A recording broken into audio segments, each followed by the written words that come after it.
Is it 2? What is 2? LHDM 2% or 1%?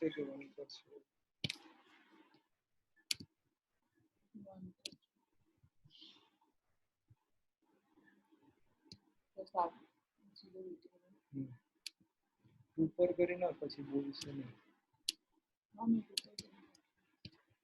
હજી છે ને 4 જણ છે. ફાઇલ પેલો આવ્યો કે નહીં રાજમની નીચે જો ને સ્પીકર ને લે ને નીચે લે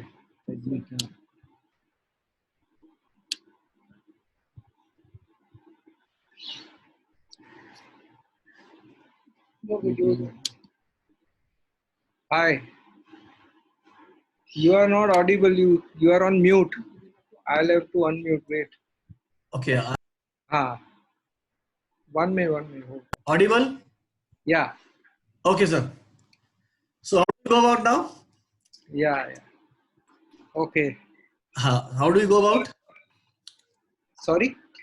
So we 4:30 we wait for the people to come. I was also checking my audio and a video and everything. 2-3 minutes we'll let everyone in. No, of course. We'll start only at 4:30. Of course. Yes. I will first introduce everyone to you. Okay. And Okay. also mention about our next topic. And then we will start. Are you also going to tell people that we're going to record it and keep it on the website because this was already it's already said. So they know all that. Good afternoon, everyone. Welcome to our webinar on CPC, the second in the series. Today we have Mr. Rajmani Verma, solicitor, speaking to you on the remaining portion of CPC except the execution. Mr. Rajmani Verma is an advocate and solicitor practicing, and he's also an EOR. And he is a senior associate with Navdeep Bora and Associates, and he is an ex-faculty member of the Government Law College and the KC Law College. His practice areas is documentation, civil litigation and arbitration. He has an experience of almost 20 years now. So we have Rajmani Verma. Now before I hand over it to him, I would like to announce 2-3 things. One is, please don't leave early. There are a lot of hints which are given by our speakers for the examination at the end of the session, which you will miss.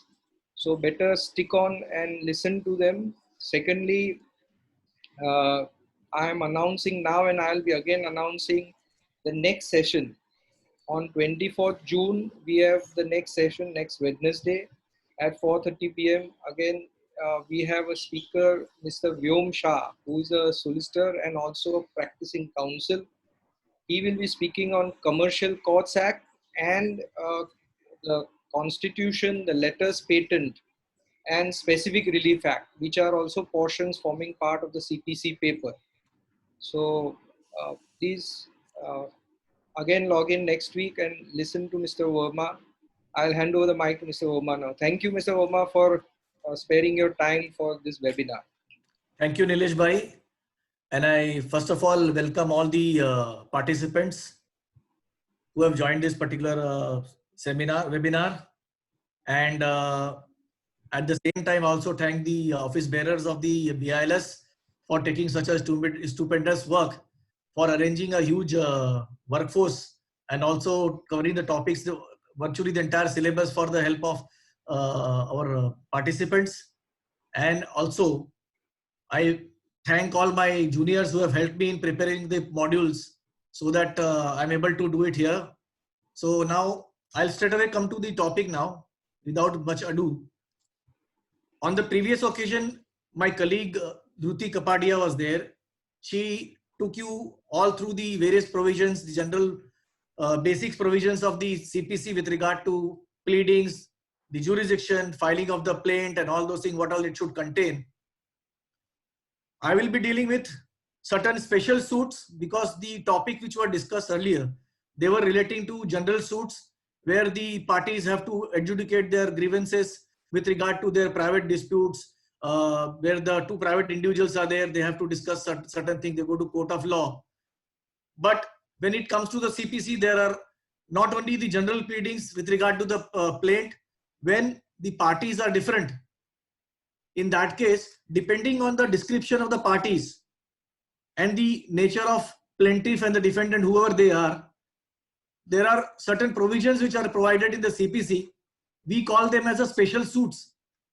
So in CPC, there are 15 special types of suits which are provided, that are contained in section 79 to 93 and order 27 to 37.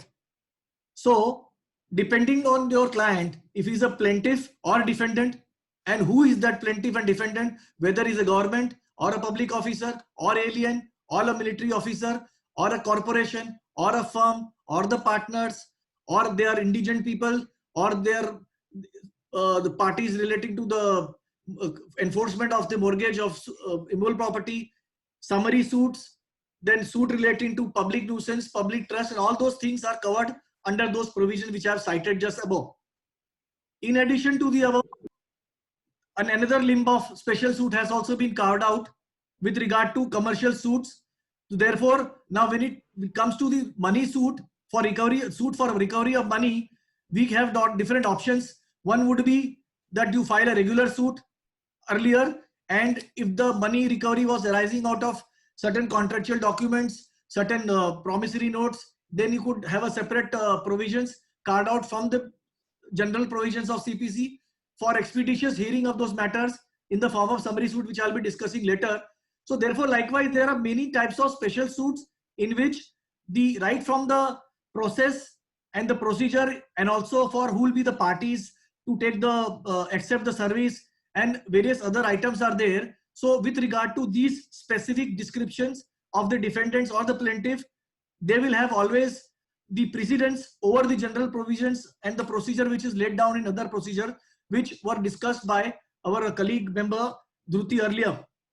Now I will start with section 80 itself, because in a case where, as a part of the special suit, where the plaintiff or the defendant is a government or an officer who will be discharging his function in his personal capacity, he will be discharging his functions in the official capacity. Therefore, in case of government or an officer, if he is discharging a public duty in his official capacity, these are the two people. If either they are the plaintiff or the defendant, in that case section 80 will come into play.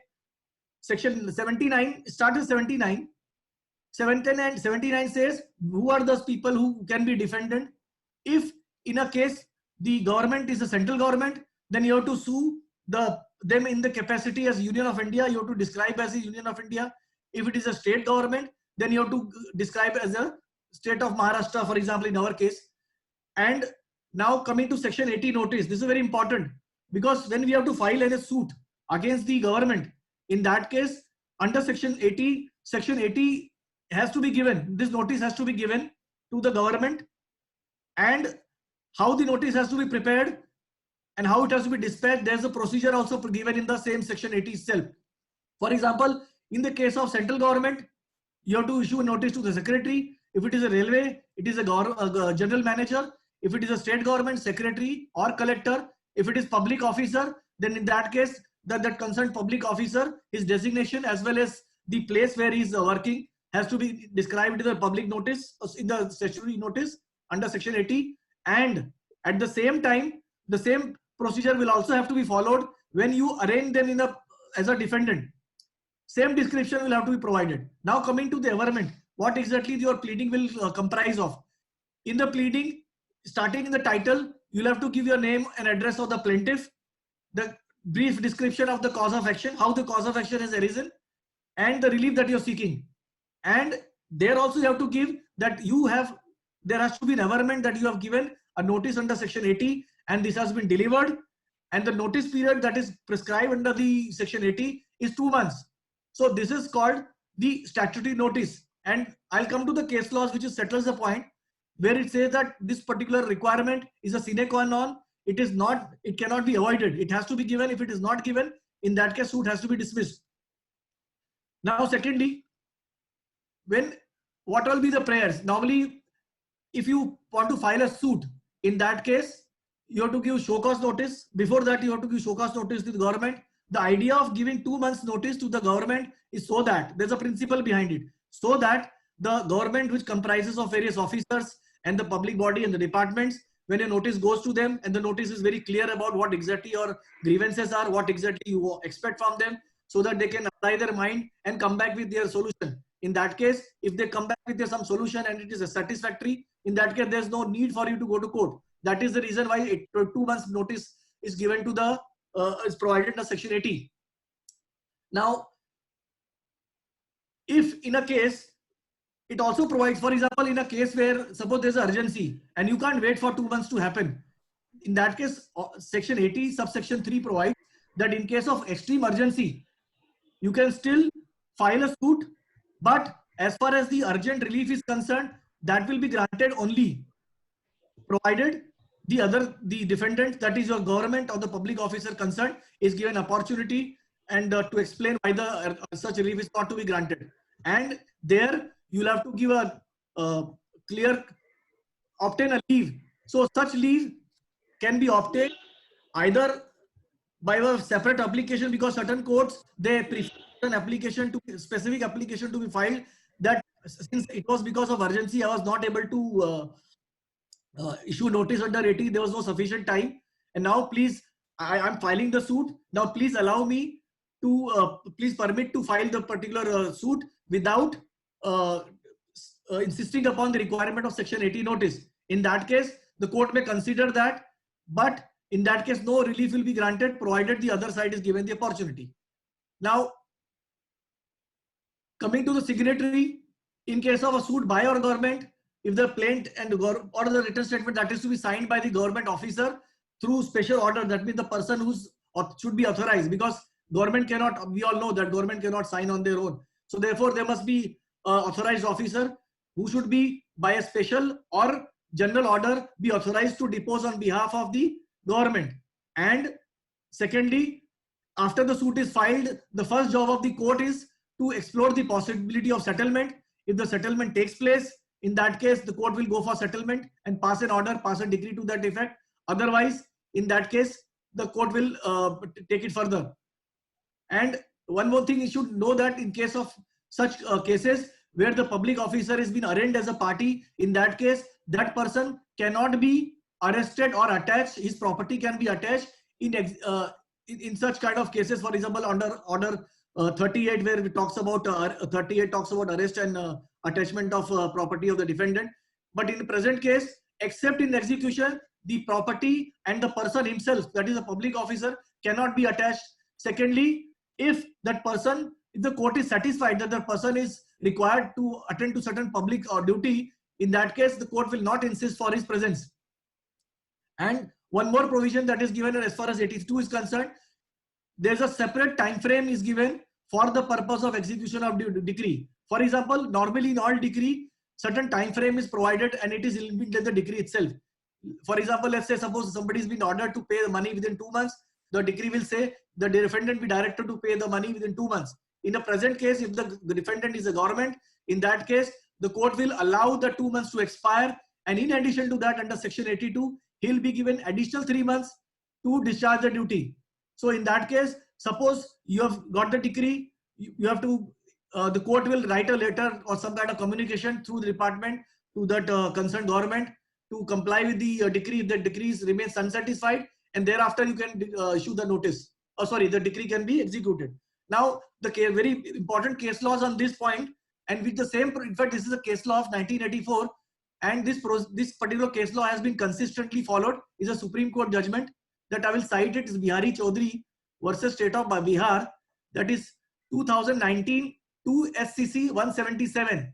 This gives complete law and the concept, what is the purpose of section 80, and also it says that the language of the statute is very clear, and therefore it also says that if there's any defect in the notice, for example, because sometimes if the person doesn't go to the court or the lawyer directly, in that case what he does, he on his own, whatever his understanding is, he will issue a notice and he will lay down his grievance and whatever, and that grievance also will be treated as section 80, and the law says the such kind of suit and the notice cannot be taken as to be defective as long as the essence of the cause of action and the relief that you are claiming from the government in section 80 as well as in the suit is completely can be spelled out from the document. Secondly, it says that there's another problem. Just because your government or the public officer is a party does not mean that you have to comply with section 80 all the time. In the case of Chandrakant Govind Deshmukh versus State of Maharashtra, the law very clearly said, if you are not seeking any relief against the government or against the public officer in concern, and he has been or the government has been joined only for the sake of formality and just the formal party, in that case the requirement of section 80 is not compulsory. Third case law, which is that is also important, Mahesh Prasad Verma versus Delhi State Industrial Corporation, where Delhi High Court has said, in case of government corporation, although they may be a state within the meaning of Article 12, but for the purpose of present section 80, they are not the government. Therefore, in case of, for example, Bharat Petroleum Corporation, ONGC, these people cannot be considered to be government. Therefore, section 80 will not be required there. However, one must clearly understand, although section 80 provisions is not required in such government corporations or any other bodies, but there are certain corporations which are governed under a special statute. For example, in case of Mumbai Municipal Corporation, where there is no requirement of section 80 as such, but the law itself says under section 527 you have to give statutory notice. Likewise, there could be many other statutes where the governments are functioning under statute. There, in that case, you will have to give the notice as per the mandate provided thereunder. Now, Order 28 Rule 223 is a second category where plaintiff or defendant is a military or naval man or airman officer. In that case, that person is serving officer. He cannot remain present for the purpose of filing or defending his case, but not his personal case where he's been sued or to be sued in his official capacity. That is important. So suppose he's a party to any partition suit or any other personal dispute. In that case, this requirement will not be applicable. But in a case where he's been sued in the official capacity, then in that case, and he's not able to remain present in court for the purpose of presenting the matter, in that case, he'll have to make he will have to authorize some person to defend or file a suit, and he has to himself sign the authorization in the presence of his commanding officer. And suppose he himself is the commanding officer, then that particular second counter signature will have to be of his immediate subordinate officer. Then now invariably the further description of the parties that I'll be talking about, the summary is those provisions talks about the service upon whom to be effected, and if the service has been effected upon those authorized persons, in that case that will be treated as complete. So I'm not dealing those items about service of summons, but one thing is very clear. Order 5 of the CPC talks about service of summons in general, but in these special cases where there are special provisions are provided for service of summons, these provisions will have to be borne in mind, which I'm not dealing right now. It can be very well referred to it. So now after the military, now second description comes about corporation, which is constituted at a certain act. So there earlier under section 80, I talked about, I'm sorry, I'm going fast. Under 80, I talked about the government. Now there I also discussed that corporation is a separate entity. Now in case of corporation, which is a separately constituted entity, in that case, it is to be governed under Order 29 Rule 1 and 2.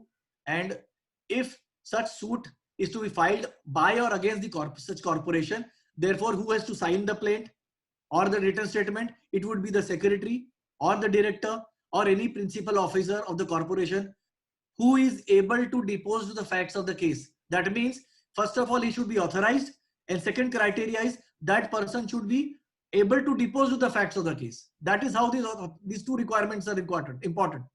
Similarly, in case of service of summons, if these people, you serve your writ of summons or any other process, that will be treated as valid.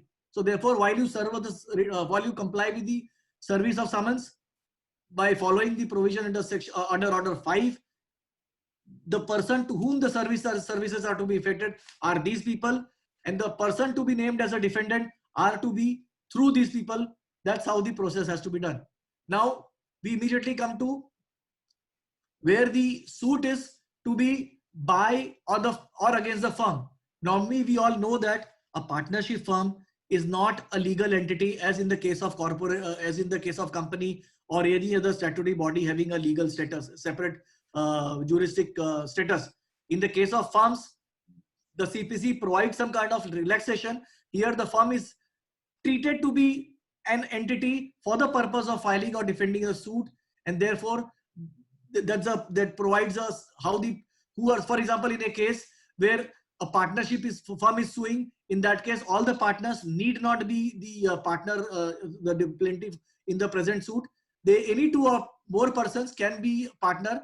The provisions can be seen in order 30 rule 1 to 10, which says that any two or more persons claiming to or being liable as partners and carrying on business in India. So therefore the requirement is two or more persons are partners and they're carrying on business in India. They may sue or may be sued in the firm name.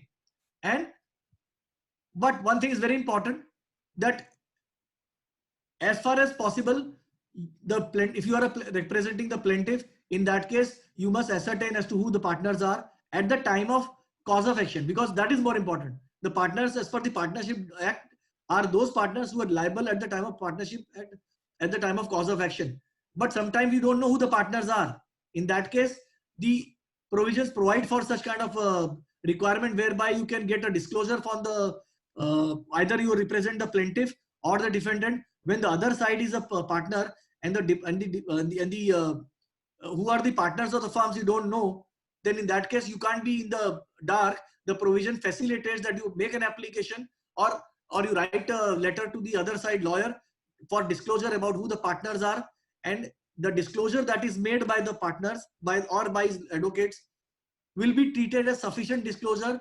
And even if they are not a party to the suit, that is more important, even if they are not a parties to the suit, you have not either. First thing, if they make a disclosure, the best thing that you have to do is make an amendment. You make them a party. But even if you, as per the order 30, even if they are not a parties to the suit, there is no need. You can still use that document, that is disclosure letter, for the purpose of execution of decree, provided one has to take important note of it, that in the decree you have to ensure that the disclosure made by those the other side with regard to the other partners who have not been parties to the suit has to be mentioned, so as to make them jointly and severally liable. And as regard the service, in that in a case, if you serve the such kind of summons, if any one partner you are able to serve them, it is a good service. And in that case, one more provision is there. It says that, for example, suppose you file a suit against a partnership firm, and let's say there are two partners, X and Y. X dies, so Y can't sue alone technically, because Y, who's alive, cannot sue alone unless he also makes X legal representative of X under section 45 of the Contract Act. 45 Contract Act says if the right to sue survives upon the death and demise of the contracting parties.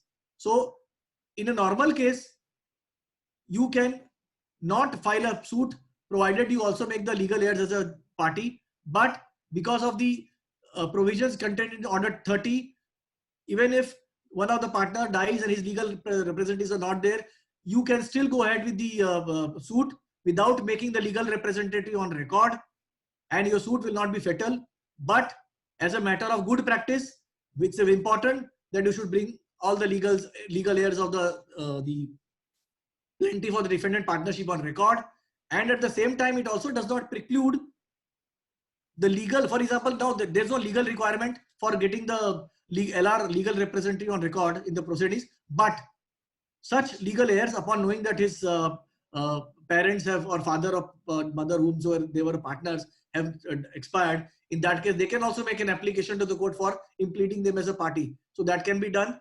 And there are three capacities. For example, you have to give notice to the partner whether, and also state whether you are suing them in the capacity as a partner or as a manager. And if the person is being sued in the capacity as a manager, in that case his presence is not necessary. But if the manager himself is a partner, in that case, his presence is important. Now, the case laws are couple of case laws that I'll cite on this. That is Purushottam Umed Bhai and Company, Manilal and Sons, 1961, Supreme Court 325. Because these case laws, although they are old, even these case laws still hold good. That's what I'm saying. I've checked up. However, in a case, I said that under Order 30, it says that if they are partners and they're carrying on the business in India, but what if the business is being carried out by such partners outside India? Then they are saying that this particular provision is not applicable to such partners who are doing business as partners outside India. That is this case law. And second is Shankar Housing versus Mohan. They have said that because in case the purpose of Order 30 is to ensure that ultimately, as far as disclosure is concerned, so that all the partners who are liable can be brought on record.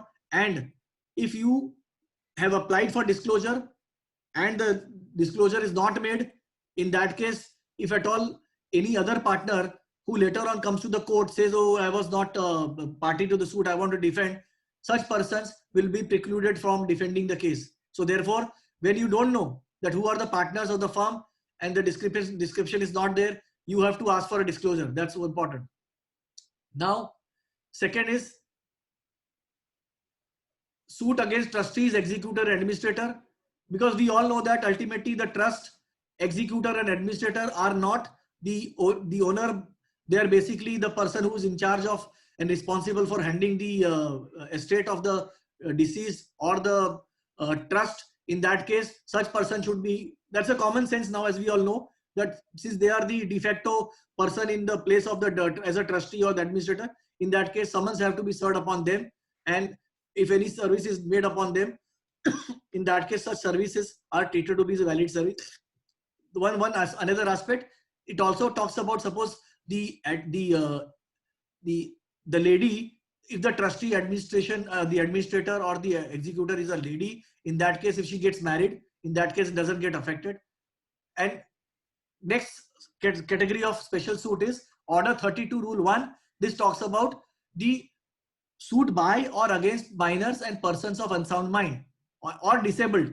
So two categories: if the person is a minor or defendant, so in the plaintiff or the defendant, who is the ultimate plaintiff or defendant, is either minor or unsound mind.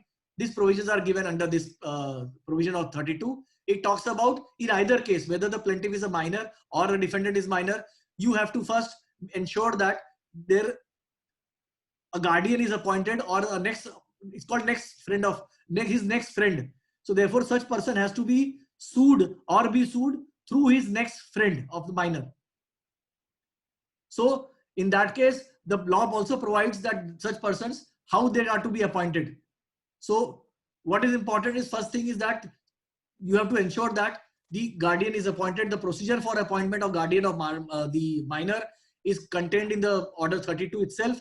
And also during the process of adjudication or pendency of the suit, the possibility over a period of time, suppose you filed a suit against a man, against a defendant who's, let's say, over 70, that time is mentally all well, but eventually maybe after 10 years down the line, when he comes to here just to depose in any proceeding, he becomes completely mentally unstable. In that case also, the very same procedure will have to be followed.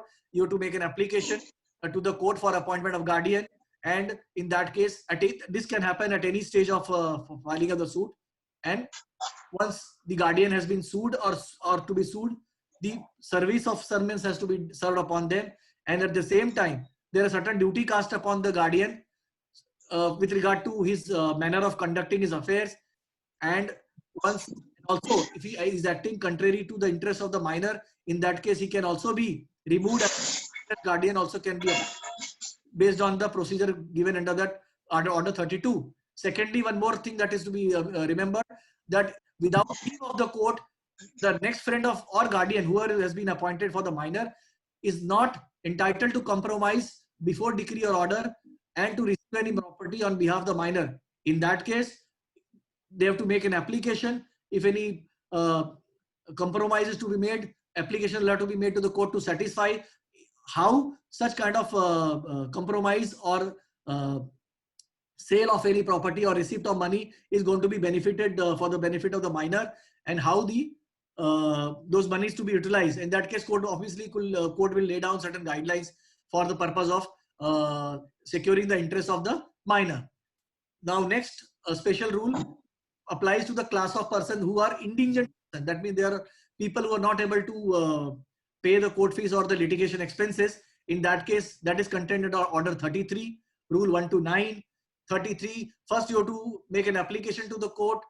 You have to say, you have to satisfy the court by giving the description of the properties, whatever it is in name and all that. So you have to satisfy that this person is indigent, and therefore the court will make necessary safeguards by appointing some kind of officer from the court to represent them. And in that case, the procedure is given. The person so appointed for such indigent person will be the person to whom the summons will have to be served, and what are the charges are to be claimed. For example, if they are not able to, government is not able to recover the charges, in that case there will be a charge on the asset of the such indigent person on the fruits of the decree, and those provisions are given. And then we are talking about next special case category, that is in case of suit relating to mortgage of immobile properties. So as we all know that under Transfer of Property Act, there are various types of mortgage: sale, foreclosure, then English mortgage, equitable mortgage, and mortgage by deposit, title deeds, and all that. And the concept of cancelling putting an end to the mortgage by way of sale, foreclosure, or redemption of mortgage, depending on the nature of the mortgage that has been created. In that case, for each and every type of suit for enforcement of mortgage or for recovery of the property or enforcing right for sale, for foreclosure, for redemption, this concept will have to be understood in the context of the nature of mortgage that has been created. In such certain mortgages, the mortgagee has right of sale. In certain types of mortgage, the mortgager has right to foreclose, and in certain cases where the mortgager has right of redemption. So mortgagee has right of foreclosure, sale, and the mortgager has right of redemption. And in order to enforce these rights, the provisions are given under section 30, order 34, and the entire procedure is given there. I'm not talking about those things because procedures, depending on the nature of those mortgages, those provisions of the transfer property has been taken into consideration, and the entire procedure is given. Two things important here. Earlier, there was a discussion which happened that decrees of two types: preliminary decree and final decree.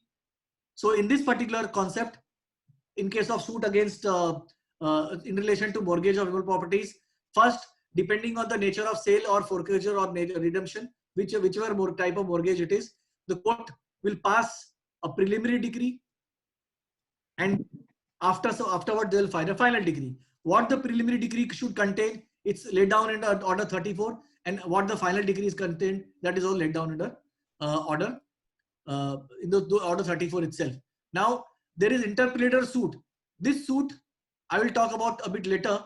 Now second immediately is after some time. Now there is a second interpleader suit, and that is section 88, order 35, rule 126. And there's one more suit which is under separate category, that is suit or on agreement between the parties upon question of fact or law. These are two types of, that is contained in section 90, order 36, rule 125. Interpleader suit and the agreement between parties upon question of fact of law are basically essentially a suit where the plaintiff per se does not seek any decree against the defendant. For example, in a suit where two parties agree or arrive at some agreement, written document, that they want a particular case or question of law to be decided, question of fact or law to be decided by the court. So they will simply enter into that agreement, present that agreement as a part of the plaint. Both will file a suit, or in that case they will state a case and saying that I want the case of fact or the question of fact or question of law to be decided by this court, and certain ingredients will have to be provided. Whatever I was citing about requirements of those previous suits, wherever the requirement is laid down in these orders, those requirements will have to be spelled out and satisfied by way of averment in the pleadings. That is in your plaint, that these are the parameters under those specific provisions. I have made averments, and on that basis, the suit will be eligible to be treated as a fit case for taking it further. Or otherwise, if those parameters are not there, no averments are there with regard to the compliance of the requirement laid down in various orders, in that case, that suit will be defective and it will be dangerous. Therefore, it is very important that the moment any client comes to us, we have to find out what kind of description of the parties he is answering, and then immediately we'll have to see whether it, for the dispute, nature of dispute, and the parties, whoever he or it is, whether they fall in the general category, including the cause of action and relief, whether it falls under general category. In that case, plain under order 5, 6, and all those things, 7, 8, all this will go on. And if they fall under special category, we also look into those provisions and then set out those provisions in the form of pleading, and the steps whatever has to be taken in strict consonance with those provisions, right from pleadings till summons, service, and during the entire carriage of proceedings. Otherwise, if these procedures are not followed, it will all to be fatal for the suit. So special suit I have just discussed under section 90.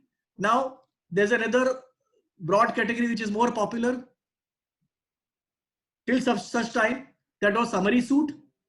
And summary suit also is a separate category brought out from the general purview of the plaint.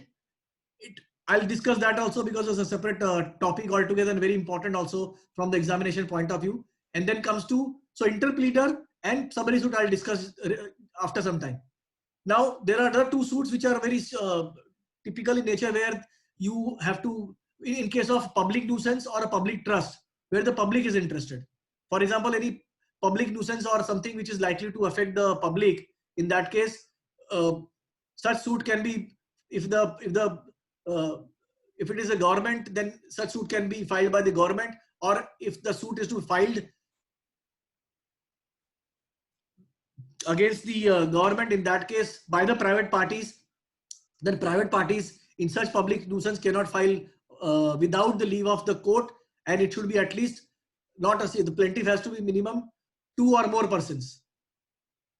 So therefore these are important, because if a particular person wants to go to the court for obtaining a restraint or some kind of relief with respect to the public nuisance, solo plaintiff cannot go to the court. He will have to add one more person under section 91. Now section 92 talks about public trust. Likewise, I had discussed earlier that suit in relation to the trustees, executor, administrator. Same thing concept applies in the case of public trust, because in public trust also it is not a the trustees, who are a body of people who are looking after the affairs and the day-to-day management of the trust. They are not the beneficial owners as such, but definitely they are the person who are in charge and responsible for this kind of affairs. Therefore, all such suits will have to be filed in the case of a trust against the trustees, and the trustees, notice to the trustees are good enough as far as the filing of the suit is concerned. Now, while discussing this section 92, there is you'll also come across Bombay Public Trust, who's now become, which is not now become Mumbai Public, Maharashtra Public Trust. There, the various separate class of provisions which are there for redressing grievance with respect to trust, those provisions also will have to be gone into, because there it says that there's a bar of civil suit in relation to those proceedings which fall under Maharashtra Public Trust. Therefore, when any matter or any issue or any relief that is sought to be obtained from the court, we'll have to first understand whether the nature of dispute or the relief that we are seeking falls within the ambit of Maharashtra Public Trust or under this particular general sections of 92 of CPC, and accordingly we have to take steps. Now, coming to interpleader suit as well as the summary suit. The interpleader suit is provided in section 88 and order 35. So in fact, this type of interpleader suit we hardly come across in our practice. In fact, I, in my practice of 20 years, have never come across any interpreter suit being filed. I'm not saying that it doesn't mean that it would not have been filed at all, but this is very rare kind of proceedings, but where the plaintiff does not wish to obtain any relief in his favor. That is more important. What happens? He is under section 80, he is a person who is an impartial person. He is in the custody of certain debt or money or goods or chattel, any property. He has no interest in those properties, but he knows that there are certain people who are, according to him, could be a claimant, and they have got certain adverse claim against the parties who claim such goods, money or chattel. For example, in a case of tenant, that's a very or okay, I'll go to the tenant. In case of tenant, suppose the original landlord dies and one person claims to be illegal heir. He writes a notice to you or to your client that you start paying rent to me, and there's a separate set of person who says no. In fact, the deceased landlord had conveyed this property to me by virtue under some kind of agreement or some kind of thing. So therefore, I am entitled to it. So therefore, what plaintiff can do? He can't uh, uh, give more importance to one over the other. That he can't do, because as per the evidence act also, if the tenant has been inducted in a property, he is stopped from challenging or disputing the title of the landlord or questioning his authority. So therefore, what he can do is he can simply go to court and file an interpreter suit saying that, look, I am a tenant, now I have to pay this rent, that is a money, and these are the two people who are claiming to the original owner or the landlord, and I need to, and there's an adverse claim against them because both are claiming the same right in respect of the rent. Therefore, please decide, and I'm ready to pay the rent to the court. Here, in the case of a tenancy, the rent has to be paid on a regular basis. For example, suppose there had been any particular money in the custody of the plaintiff, and that was to be discharged by making a payment in one lump sum payment. In that case, what he could have done, he could have filed an interpreter suit, deposit, and he say that, okay, I'm ready to deposit this money in the suit. Two things can happen. Court may accept that money and then keep it in the custody. And as regards the defendants are concerned, they will allow those defendants to interplead with each other. That is why it is called interpleader, because here the plaintiff does not interplead or contest the suit with the defendants inter se, but here those defendants who have been arraigned as a party in such proceedings, they interplead against each other and try to establish their claim. Now, secondly, if certain case laws, Asan, Saroda, AR 22, very old case. I mean, we hardly get to know about new cases. AR 1922, Calcutta 138. It was held that where the plaintiff do not claim adversely to each other, nor does plaintiff admit the title of another defendant, or is willing to pay or deliver the property to him, the suit is not interpreted. That means if the plaintiff is not ready to hand over the money or the chattel that is in his custody, or where those defendants are not claiming any right adverse to each other, against each other, in that case, such case cannot be treated as interpreter suit. In a very interesting case where the landlord had expired and his niece had filed a suit against the tenant, and at the same time there was someone who claimed to be owner from a different title, not through the landlord. He had also filed a case against, he had also not filed a case, he also was claiming claiming to be a landlord and seeking rent from the tenant.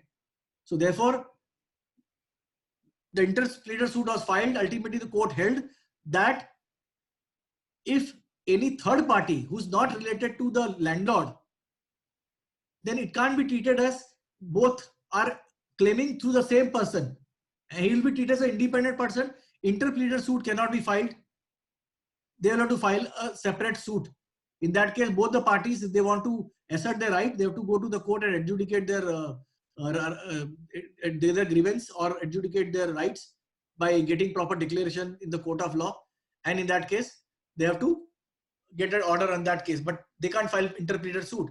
Now, the provision also provides what are the averments to be made in the plaint under Order 35, Rule 1. It talks about certain standard provisions or the pleadings or the averment that needs to be made in the plaint. It says that plaintiff should say that he does not have any claim in the subject matter of the suit. There is no collusion between the parties to the suit, or either between the plaintiff or any other defendants.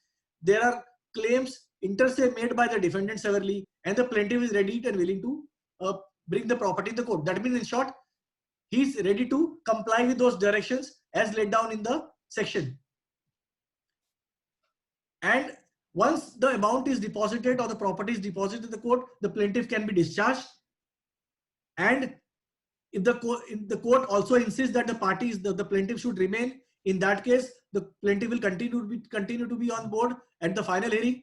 And after that, once the adjudication is taken care of, in that case, the properties will be delivered to the concerned person, whoever is the found to be the rightful owner.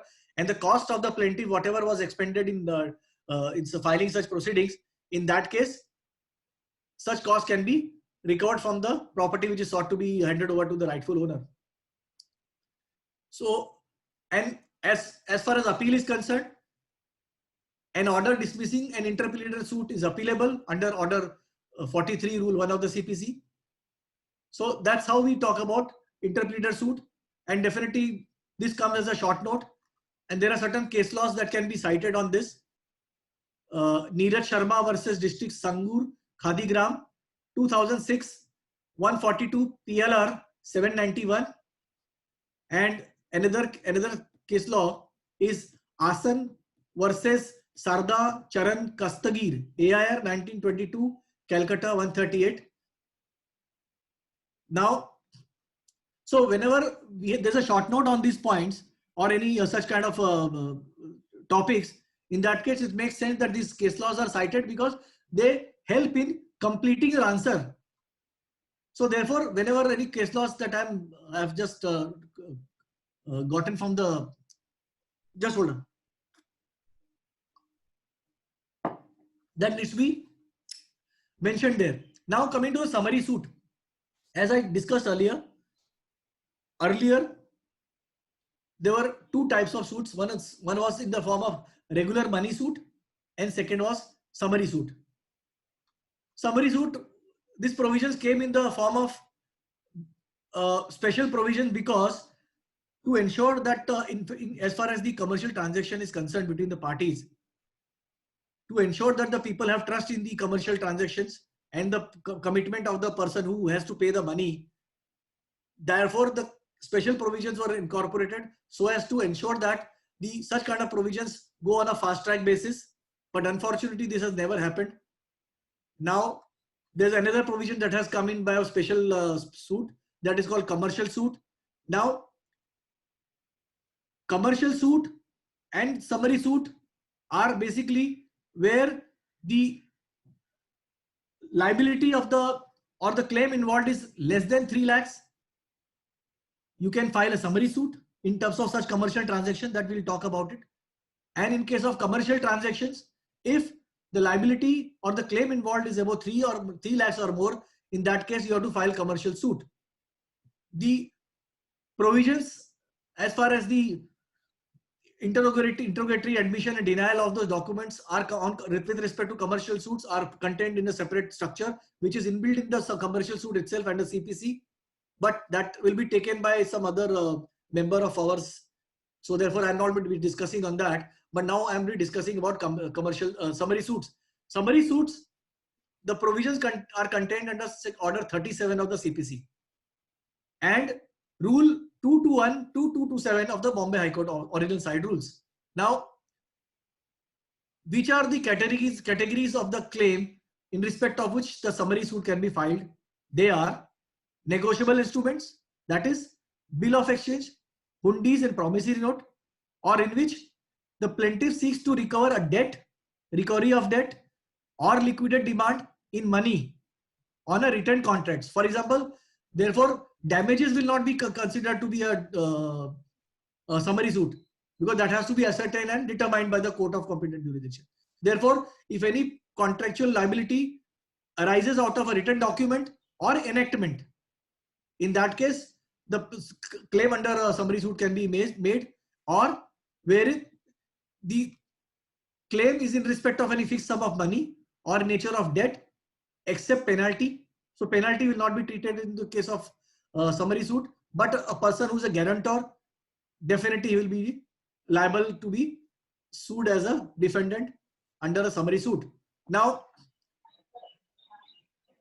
since in the summary suit you are filing a suit under summary suit, therefore your usual plaints will have to have certain modifications or special averments. First averment should be your title. Right from the top, on the top you'll have to mention that you are filing the suit under order 37 and rule 2 of the CPC. That provisions, that special noting will have to be there. Second, there has to be an averment that you are making your in the form of pleading that you are filing this particular suit within the provisions of order 37, and you are not seeking a claim which is not within the ambit of the order 37. That provisions also, the averment also has to be made. Now the difference between the plaint and the regular plaint money suit and the summary suit is that in the summary suit there are fast track procedures are provided. The procedure provided in the as far as the service of summons is concerned, as far as the right of the party to file his defense is concerned.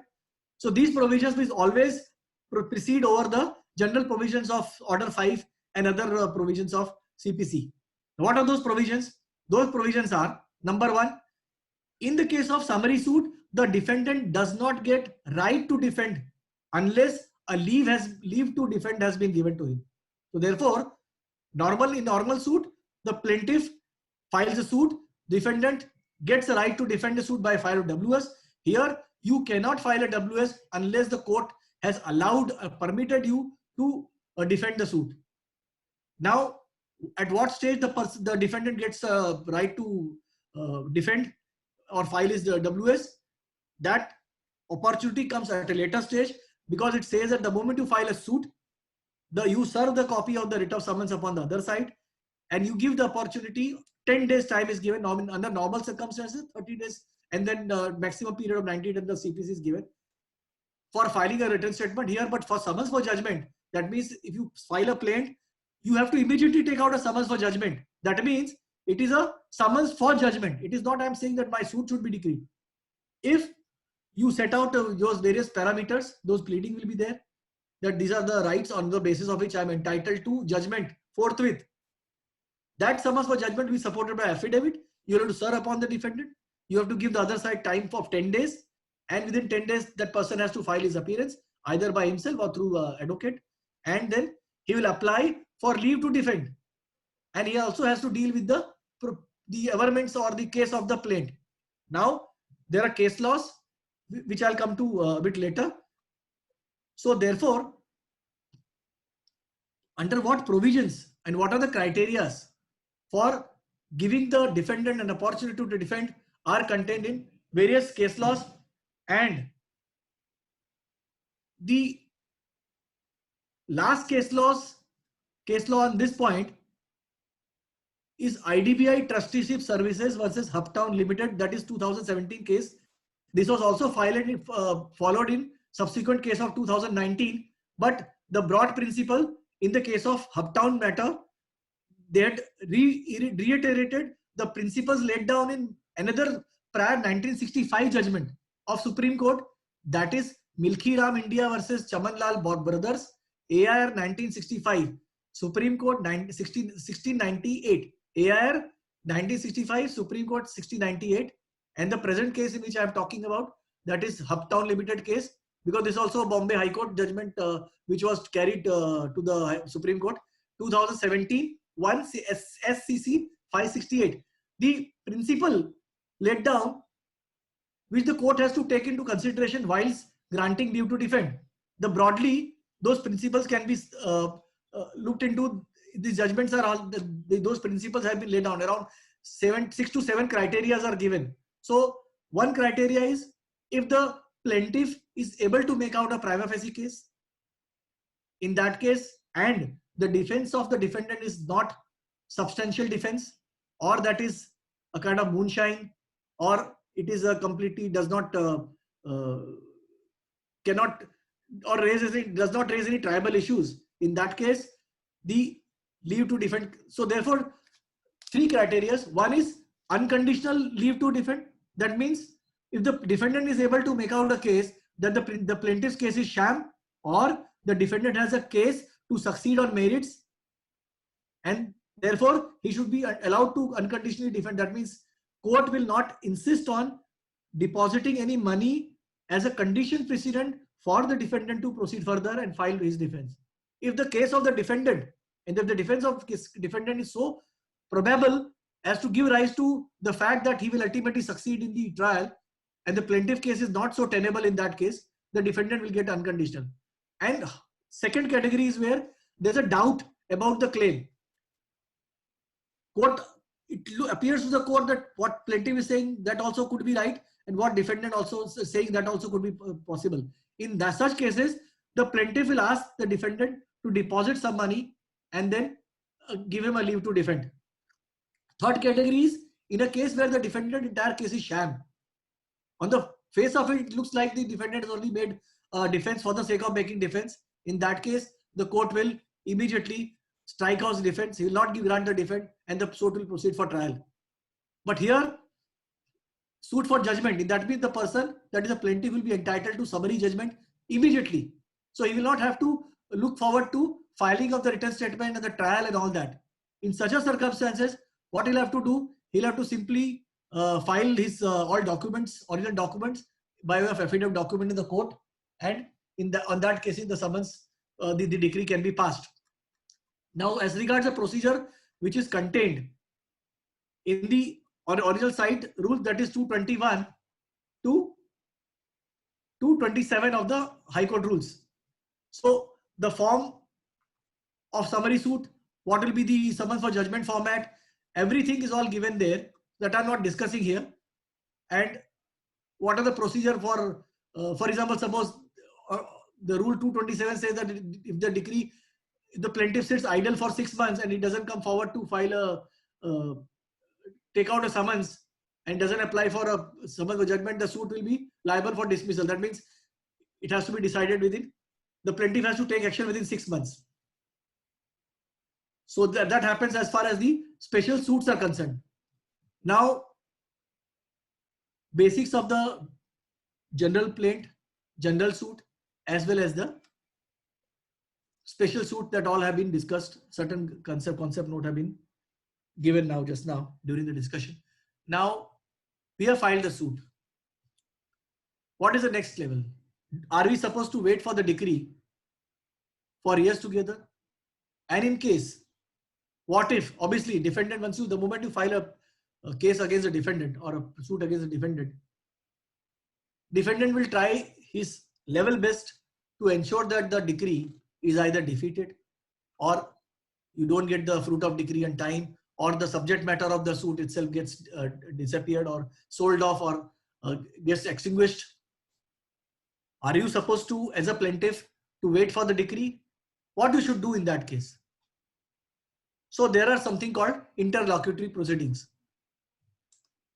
Now, before again I just come back, CPC or any other subject for that matter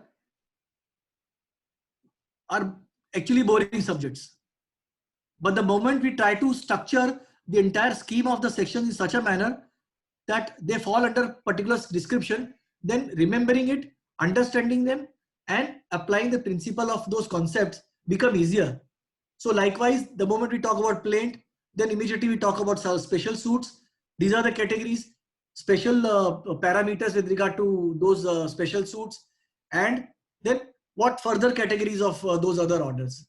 These are things we have to remember. So by way of doing this, we'll be in a position to remember those orders, sequence of orders, if not the sub rules and all that, but we'll be able to remember it. So now that's, we talked about plaint, special suits. We can write down somewhere that these are plaint, that is the provision. Then there are these are the orders, sections and all that, that is applicable to special suits. Now interlocutory proceedings. That means between the date of filing of the suit till the obtaining the decree, what are things that person as a plaintiff can do in order to safeguard his interest? So first thing, those provisions are contained in Order 26, Order 38, 39, Order 40. Now coming to Order 40, that is called Order 26, that is called commission. That means you have filed a suit. I'll give a live example. For example, in a case where you have filed a suit against the defendant, according to you, the area that is encroached by the defendant is, let's say, 40 square meter, and defendant come forward and he says, no, it's not 40, it's a 38 square meter, or it's something, whatever that the dispute with regard to area. Obviously, such cannot be decided immediately unless someone goes to the court, because it will be like believing in the plaintiff's words and the defendant's word. So in such a circumstance, what the court can do, in that case, court can either on its own or on the application of party. Suppose any party says, no, whatever defendant does not believe in him, let somebody go and find out and check the ground reality. So therefore, Section 75 read with Order 26 are the provisions which are contained in the CPC with dealing with the commissions. So I will deal with, so commission, I'll say what commission means: a body or more person, usually lawyers, officers of the court or experts, to whom certain functions are entrusted by a court. Thus, for instance, the court may issue commission to examine the accounts of partnership, firm and all that. So Section 75 talks about various functions of a commissioner for which the commissions can be issued. Order for commission can be issued.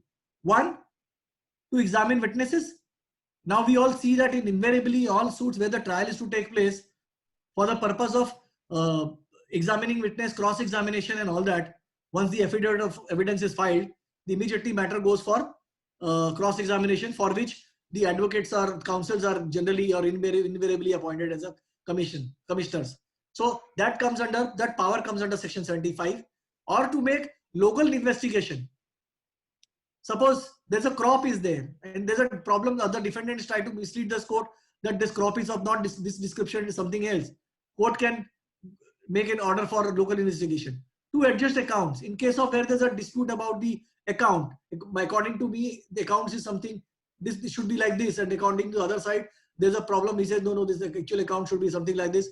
For that, court cannot by itself do all this kind of activities. Therefore, they appoint a commissioner.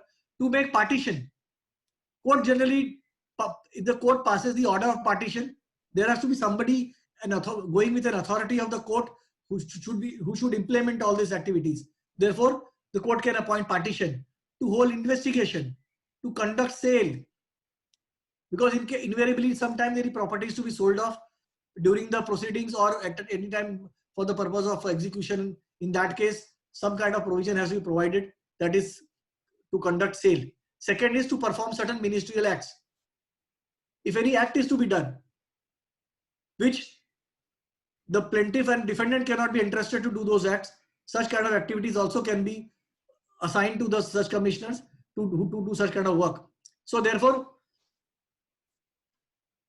Orders 26, Rule 1 talks about the examination of witness. So therefore, under Section 75, those categories of 7 categories of the activities for which the commissioner can be appointed are given in detail in the Order 26(1).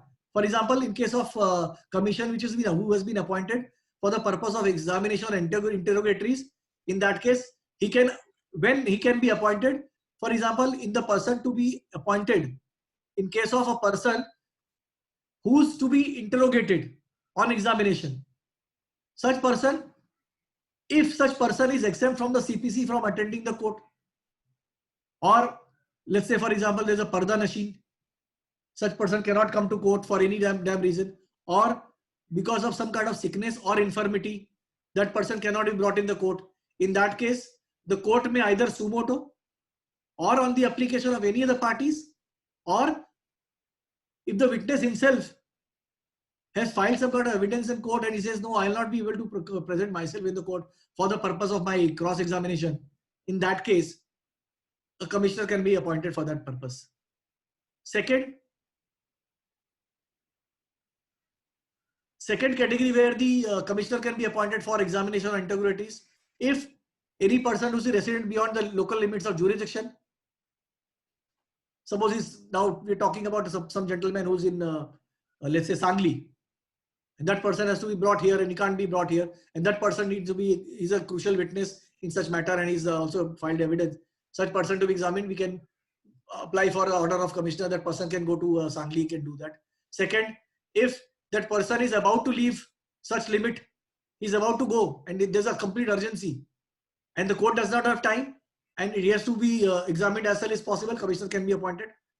And in case of a public servant who's performing discharging certain official duty, and because of his engagement or performance of duty, he cannot come to court. In such circumstances, such person can be, commissioner can be appointed to do such kind of examination. And then once, invariably, whenever in all the 6 activities, as I've said, for the purpose of which the commissioners are appointed, once the person performs those activities, he has to submit a report to the court, and invariably in all provisions, if the court finds that report is not satisfactory, in that case court can again appoint another commissioner, or if any particular item where specific emphasis is required or any further research or some kind of information is required, again the court can lay down those parameters on which the commissioner can be appointed, and that's how it takes place. And second provision is the evidence which is recorded by the commissioner is treated to be a evidence for the purpose of the suit. Now, as far as the local investigation is concerned, under what circumstances the local investigation, what type of local investigation commissioner is to be appointed, is contained in Order 9 and 10. They are purpose of elucidating any matter in dispute, for ascertaining the market value of property, for ascertaining the mean profit, or damages or annual net profit. Again, the court will go, the commissioner will be appointed, he will go make a report, and based on the report, he will submit the report. Then adjustment of account to make a partition. That's why just earlier I said under 70. And for all these activities, he can be appointed as a commissioner. Similarly, under section 78, if any court which is situated in any part of India to which the CPC does not apply. So the earlier provision I was talking about, when the particular court in which the matter is listed or the matter suit has been filed, there the court which is seized with the matter, where you can make an application for appointment of commissioner. But in section 78, any other court who is not the court concerned with the particular court also can make an application, can appoint commissioner. That is contained in section 78 and Order 19 and Rule 26 of the rules. But in that case, what happens if the other court or the other court which does not have jurisdiction over the matter, in that case he can write a request to the concerned High Court for issuing a commissioner, and the court in that case takes that request for appointment of commissioner for carrying out any of the above activities, and accordingly the commissioner will be appointed and will fulfill those criteria as per his objectives for which the commissioner has been appointed. Now, Rule 15 to 18B of 26 talks about general provisions regarding issue of commissions, how the entire process would to take place. As far as expenses are concerned, these expenses are to be paid by the concerned person at whose instance the commissioner has been appointed. Then now as far as the cross-examination, where the evidence of the witness is to be considered, in that case there are certain provisions are given here in the commissioner's proceeding, that if any question is put to a witness and the question is objected by the pleader, in that case the court has the commissioner has to record that question and proceed with the answer and objections, and that will be treated as a kind of part of the record, and the court will decide at time of trial. If any question is objected on the ground of privilege, the court has to leave the objection aside, and that privilege objection will have to be decided by the court, and then that will be determined by the court.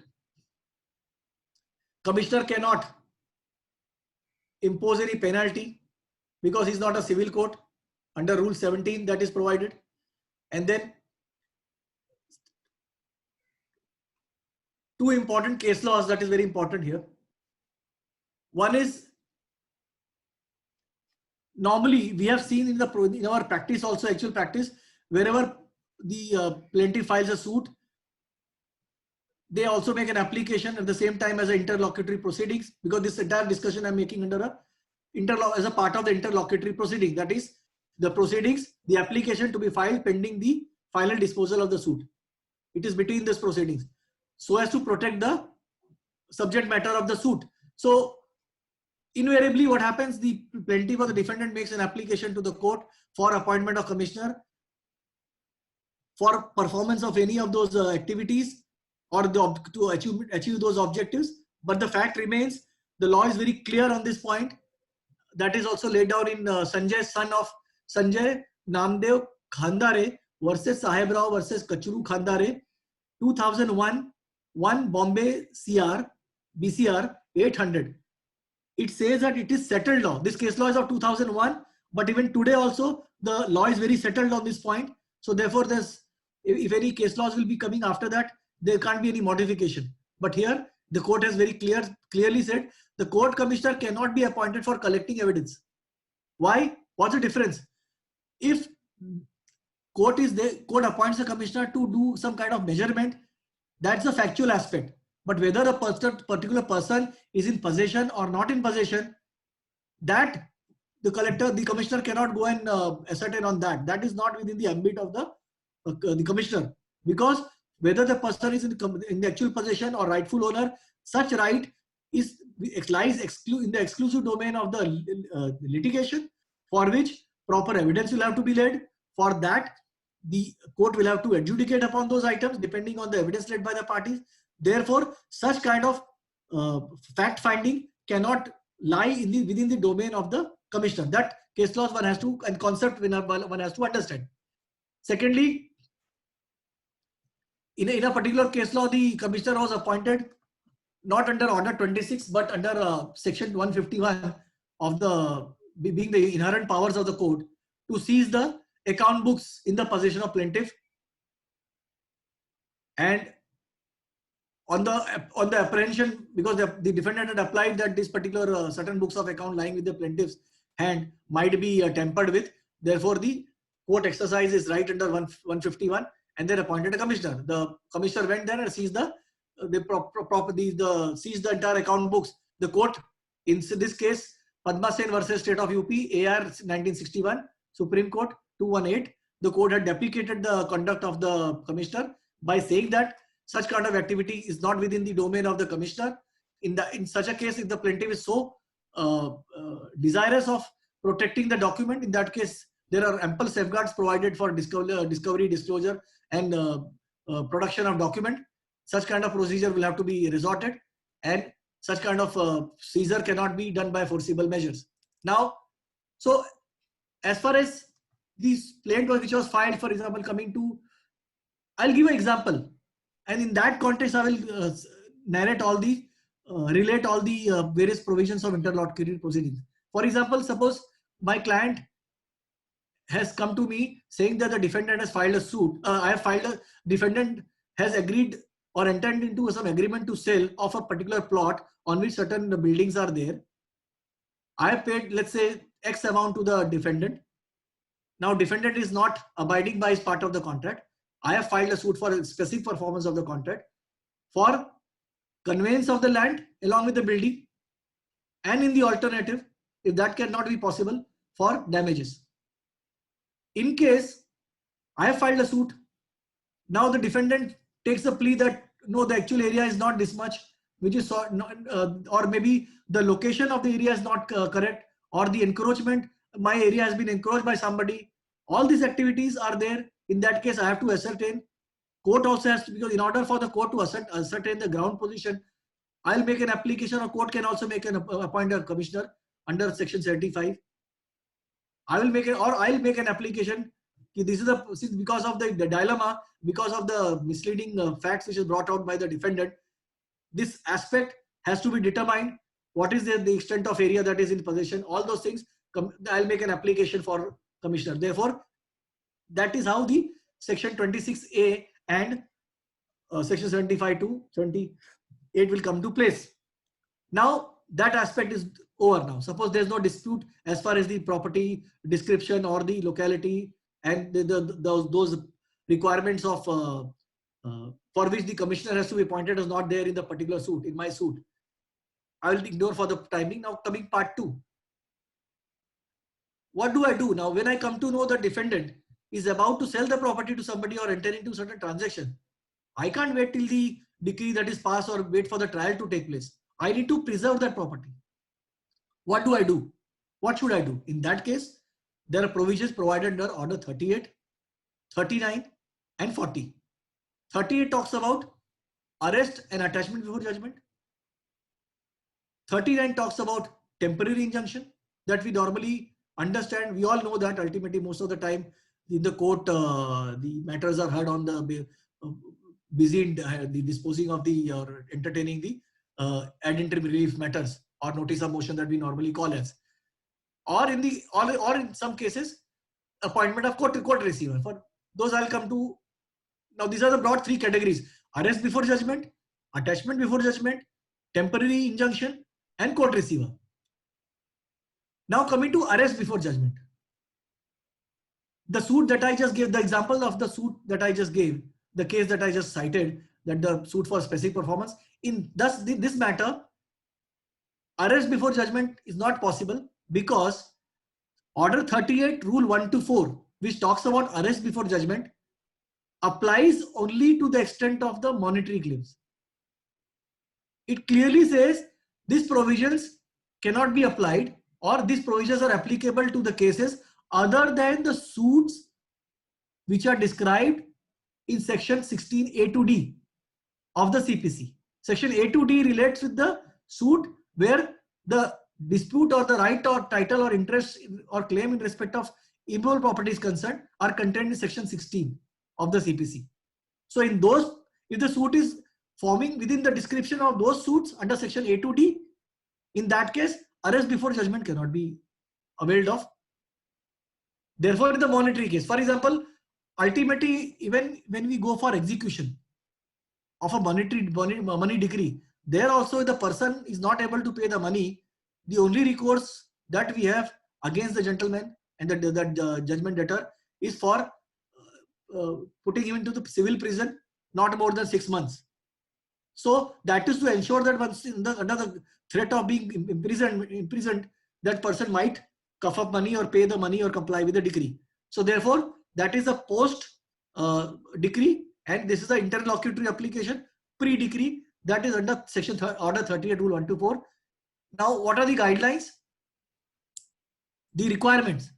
It says that now I'll take Order 38 1 to 4, arrest before judgment and attachment before judgment parallelly, so that one can understand where 38 applies, Rule 1 to 4, that is arrest before judgment, where attachment before judgment applies on Rule 5 to 13. The section starts with both the orders starts with where at any stage of suit. So therefore, at any stage of suit, whether at the time of filing of the suit, for example, you file a suit, immediately know that immediately the plaintiff is running away, about to run away or leave the country. So you can't wait for 2 months, 3 months, 4 months. You have to go immediately. Or suppose during the trial, not trial, suppose obviously during the trial also, between the adjudication of the claim and the filing of the suit, at any point of time, certain the event that takes place as a result of which you apprehend that defendant is going to run away or defendant will sell the property. So in the case of attachment, arrest before judgment, you have to secure the person if he is about to run away or abscond or leave the jurisdiction of court, because of which you will not be able to execute the decree that may be passed in your favor after several years, whenever it is. In that case, you have to make an application under Order 38, Rule 1 to 4 for his arrest. If you are able to make out and you are able to satisfy, the order says where at any stage of suit the court is satisfied by affidavit or otherwise. Or otherwise could be because of the some other circumstances by which the judge is satisfied. But that's very rare. Normally, you have to make out a strong case that the requirement of these rules are fulfilled. And just by putting these words will not be sufficient, because court cannot believe just in your words. You have to support certain documentary evidence, certain factual aspect, so as to enable the judge to become satisfaction, to judge, so that judge is satisfied about your case. So arrest before judgment will take place provided you are able to make out a ground under order 38 rule 124, that is, the defendant with intent to delay the plaintiff or to avoid any process of court or to obstruct or delay the execution of decree. In three circumstances, if his intention is to do any of the three items, what he has done, he has absconded or left the local limits of jurisdiction. He's run away. For example, in our case of suppose Vijay Mallya or Nirav Modi was your defendant, your client's defendant, and your client had filed a suit against them, and you came to know that this gentleman has applied for some visa and all that, is about to run away, you could have made an application under order 38. So either he's absconded or left the local limits, or about to abscond or leave the local limits of jurisdiction. And therefore, and see, just because we file a suit, it doesn't mean that the person, your defendant, should stop going, performing his day-to-day activities or visiting other places, stop going to abroad for his business transaction. Not that. He's entitled to do whatever activities that he wishes to do in the normal course. But if you are able to satisfy the court, this is not that case that he's going in an ordinary case, that he's planning to leave India, not in an ordinary case, in a bona fide manner or in the ordinary course of business. He's going to leave India and he's never going to come back, and that is with intent to defeat this particular claim. Then court may issue a warrant of arrest to arrest the defendant and bring him before the court to show cause why he should not be furnished security for his appearance. That means if you make an application, the court is satisfied about your pleadings based on the averment made in the affidavit, court will ask him to give a show cause notice. He'll come back, he'll satisfy the court.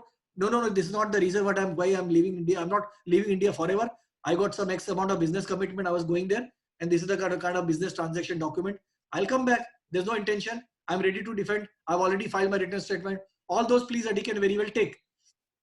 So, but if the court feels that there's some kind of doubtful about his stand that is taken by him, court will ask him to furnish some security for his appearance, so that to make him, to compel him to appear, or in default, suppose doesn't make appear, in that case security can be enforced.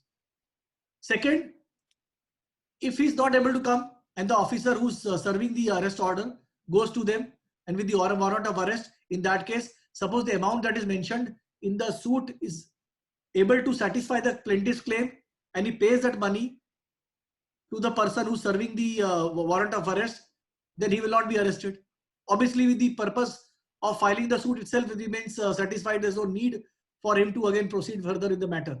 So therefore, that's how his warrant of arrest is completely treated to be discharged or not to be acted upon. And that amount, whatever he deposit, has to be deposited in the court until further of the order of the court. And that's the amount, whatever is deposited in the court will remain deposited till the execution of, till the final decree. Sometimes what happens, the person goes away and somebody else comes in place saying that, oh, this man is required to go and I'm ready to stand as security for his appearance. In that case, the court may accept surety and will not insist on the presence of the defendant in such a case, and then surety will be personally liable for money. And then if later on surety says that I want to get discharged because of XYZ reason, I have brought this defendant to the court, or defendant has brought this security for ensuring his bona fides, and ultimately that will secure the claim of the plaintiff at all the plaintiff succeed in the suit. In that case, court will discharge the surety, ask the defendant to furnish fresh security or bring new surety. And suppose the plaintiff or the defendant against whom a warrant of attachment has been issued either fails to pay the security either fails to bring surety, in that case, he will be confined to a civil prison for not more than 6 months, irrespective of the claim amount. Although it says that if the claim is less than 50 rupees, then it will be some 6 weeks. But that in today's context, obviously nobody will file a suit for 50 rupees. Therefore, we all presume that ultimately, irrespective of the amount that is the claim in the suit, he cannot be put behind the bars in civil prison, not the as a convict. Is in the civil prison, not more than 6 months. There's a case law on this point, which is again surprisingly it's 1887, and the same principle has been laid down. So 1887 ILR 14 Calcutta 695 Prabodhe Chandar Mulik versus DOWEA Dove. The grounds on which the arrest order before the judgment can be passed by the court, provided the applicant is able to make out a prima facie case, application is bona fide, that is not to create pressure on defendant to pay the money. So application has to be bona fide, and it doesn't say that just because the order is passed, order can be passed to enforce that the defendant cannot go and leave the country for any purpose. Now, so likewise, just repeat that as far as the order applicability of order 38 to 124 is concerned, applies to monetary decree, monetary suit, monetary claim. Now, as regards the other matters, whether the claim is for money or otherwise, because order 38 rule 5 to 13, which talks about attachment before judgment, there is no such exception carved out. So irrespective of whether claim is for a specific performance of a contract for sale of a plot of land or property concerned, or is a money decree, in that case, still court is empowered on anybody makes an application, that is the applicant who makes an application being the plaintiff, he can make application at any stage of suit. Same thing, that application has to be supported by an application in the form of affidavit. Earlier in the High Court, the provisions were such kind of application were to be made by a notice of motion. The procedure is prescribed under the Bombay High Court rules, and now that procedure has been discontinued. And presently, all such interlocutory application, whether for appointment of commissioner is concerned, or for an order of attachment before judgment, arrest before judgment, notice of motion, appointment of court receiver, irrespective of the description and nature of the order that is sought to be paid or by of interlocutory orders, such kind of orders can be passed on the making of a simple interim application. But the fact remains, the relief that you will be seeking will be identical as what would have been in your notice of motion. Secondly, the prayer, the averment that is required will also have to be in consonance with the requirement of those section and the orders based on which the such kind of interlocutory order can be passed.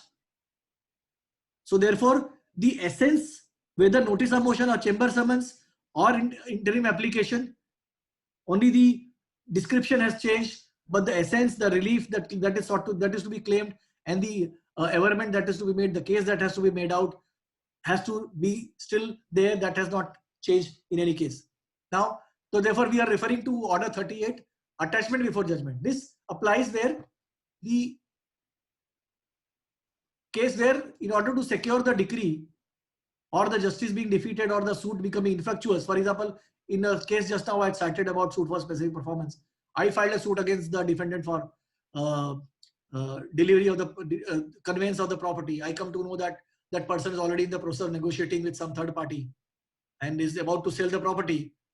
The moment I will sell the moment that person succeeds in selling the property, conveys the property, the sole purpose of my executing the sole purpose of my coming to the court will be completely become infructuous.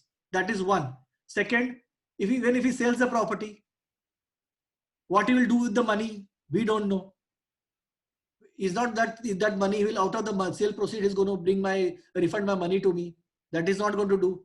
So therefore, again, there's a security. In either case, my claim against specific performance or refund of the money or damages in lieu thereof, everything we could become completely in a very dilemma.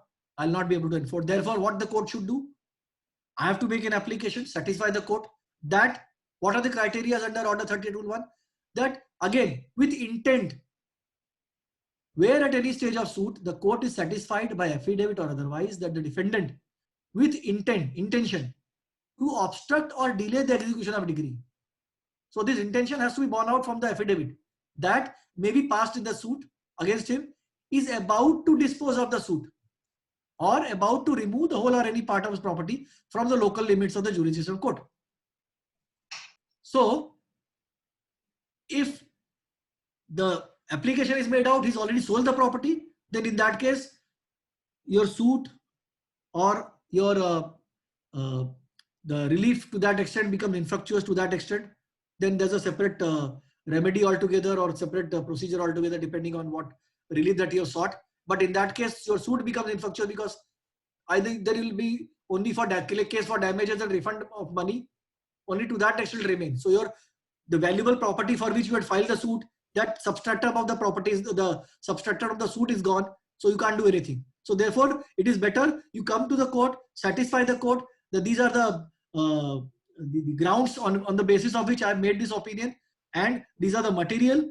I'll come to that, which are the case laws and which clearly lays down those procedure.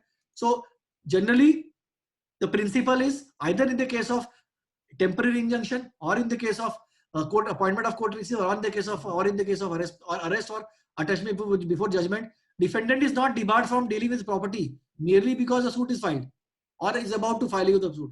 So therefore, if I am a builder, I will sell my property, I will deal with my property just because somebody has filed a suit. It doesn't mean that I'm debarred from doing it.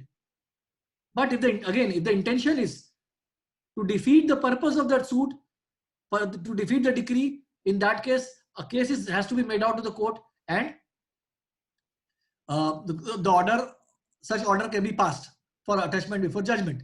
So therefore, it says, or either way, court has to be satisfied either by affidavit or otherwise. Therefore, the court also has the suo motu powers depending on the conduct of the parties during the proceeding. For example, in a case where we come to know that the defendant, the court automatically comes to know because of certain thing that transpires before him during the course of hearing, that the defendant might be is an unscrupulous person and he might try to evade the decree and or do some kind of a thing. So in that case, the court can definitely ask him to attach his properties. So in that case, affidavit also may not be required. All right. So the whole idea, the judge's satisfaction is important. And in order for the judge to satisfy on those matters, we will have to, the plaintiff will have to provide those documents, materials by an affidavit. Mere words will not work. Okay. Now what happens if the suppose court is satisfied? What the court will do? The court will direct the defendant within a time to fix by to furnish security. The way this is the same procedure as we had discussed about arrest before judgment. There security for attendance where he was to be arrested. Here he has to again furnish security in such sum as may be prescribed, and if the property is involved in the suit, to produce and place at the disposal of the court. Therefore, the court will say that okay, this property I am attaching it under the order of the attachment before judgment, and whenever this property is to be brought, in case of if it is a movable property, then it can be brought. Otherwise, the immovable property cannot be brought as such. But obviously, some kind of notional bringing to the court. Ultimately, the control of the property will be subject to the order of court. But before passing the order, either in the arrest before judgment or attachment before judgment, the court will give an opportunity. Obviously, they will have to file affidavit, reply, rejoinder, and all that. And then there's an ad interim relief, final the ad interim relief for the notice of motion. Here also it will be ad interim relief. Court, upon hearing the parties in both the application, depending on what the case is all about, will pass make the final order depending on the case that is made out. All right. Now, so what are the discretions which lies in the court? Court may ask him to furnish the security, secure the property, show cause why he should not furnish the security. Then he will specify what the plaintiff has to do. I've got a case of, let's say, 50,000 rupees, 5 lakh rupees, 5 crore. Defendant has got a property of 50 crore. I can't say for the claim of my claim of 50,000 or 5 lakhs or 5 crore, his 50,000, 50 crore property should be attached. That is not possible. Therefore, what the plaintiff has to do, he has to specify this is the property is required to be attached. This is the estimate value, and the court may, in that case, because court will not order the attachment of property was 50 for the claim of 5 crores. But fact remains, it is not a hard and fast rule for the court. The court knows that ultimately, if he sells a 50 crore property, obviously his 5 crore property also will be in a soup. Obviously, that's how court. It's all matter of consideration before the court. So once the order of attachment has been passed, same order of attachment continues until the property or the decree in the suit is completely discharged. So therefore, though fresh, when the decree is obtained, because property continues to remain attached, when the decree is obtained, in that case, you don't have to apply for a fresh order of attachment again when one has to go for execution decree. And this provision, there the exception was that this provision of arrest for judgment was not applicable to section 16 A to D items, and here the certain properties which cannot be ordered for attachment in case of agriculture produce, or in case where the small causes court provisions apply for attachment of immovable property. So these are the two exceptions where this particular ABJ, that's called attachment before judgment, is not applicable. Now, this case law summarizes the entire provision with respect to the subject on attachment before judgment, and the same principle has continued till date.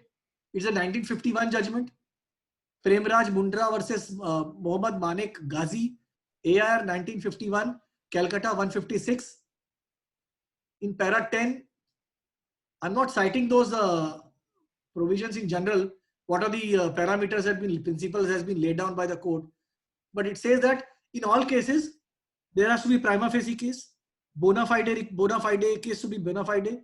Then you have to bring an irreparable loss, harm, and miscarriage of justice. All the things you have to bring out on the paper. By putting merely on paper, your words cannot be treated as enough for the court to exercise the jurisdiction under these provisions for interlocutory order, and therefore one has to bring out a strong and prima facie case. All right. Now, once the order of attachment is passed, Rule 10 says that if at the instance of the plaintiff a particular property has been attached under this order 38, in that case, this does not affect the right of third parties or other decree holders in respect of the very same properties which is sought to be attached or which has been put under the attachment. Therefore, those people will have continued to have the same right as if there was no attachment by this particular court. They'll be free to execute their decree in respect of certain provisions, because then you get your decree, you also become the entitled to decree. How the decrees are to be simultaneously enforced and all that is a matter of execution. A different discussion will be taking place. And it says that under no appeal, an appeal lies under, suppose any order is passed refusing or granting such relief, under order 13, the appeal lies. And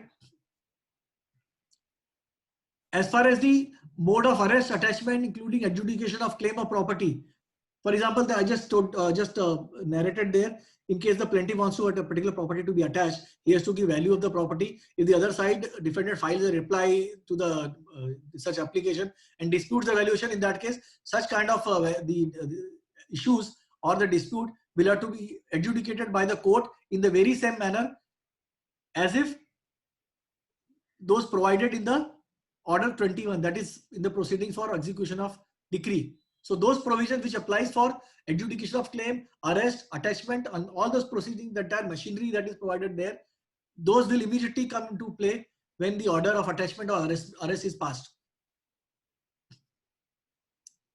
So there can be arrest or attachment before the decree, there can be arrest and attachment after the decree. Now,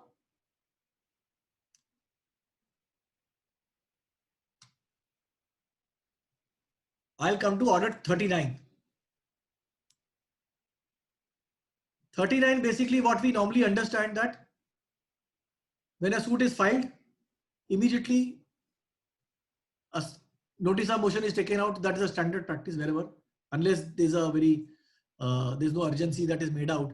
That immediately when the suit is filed, normally we'll wait for, let's say, 2 months, 3 months, or 4 within the parameter of your limitation period.